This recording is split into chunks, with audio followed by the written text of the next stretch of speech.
The study and discussion of child sex offending is replete with stereotypes of predators and molesters who prey on children.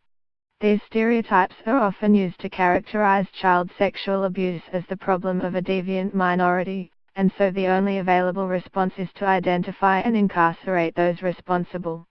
In contrast, in its final report, released today, the Royal Commission into Institutional Responses to Child Sexual Abuse presented a socially and historically contextualized understanding of child sexual abuse.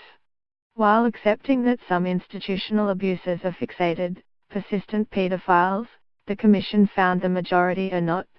Instead, it concluded that most institutional offenders are opportunistic or situational, that is, most offenders are not driven to abuse children by mental illness or perverse sexuality.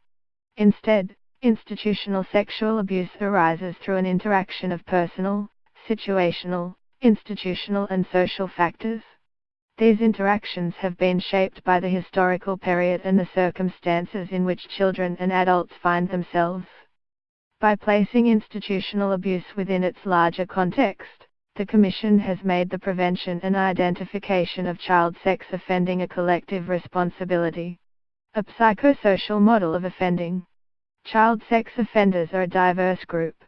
However, the Commission identified a common set of predisposing issues among identified perpetrators of institutional abuse.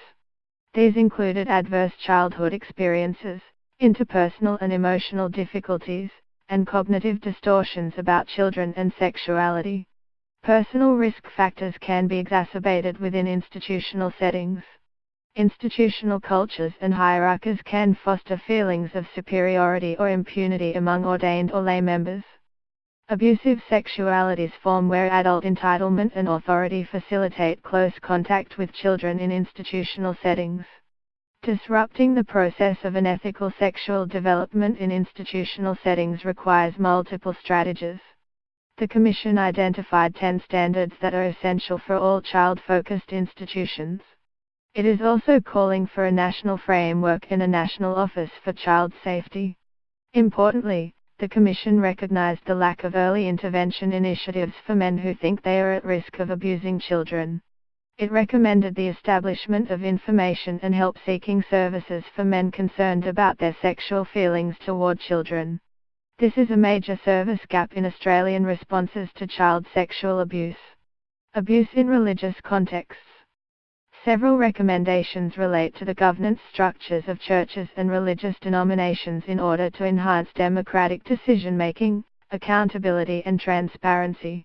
This has included specific recommendations to a variety of denominations to ensure that theology and tradition is not operating to conceal sex offences or to place children at risk.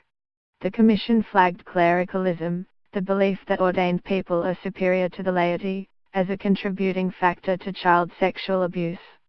Clericalism not only reinforces perpetrator feelings of impunity and entitlement, but reduces the likelihood that victims will be believed.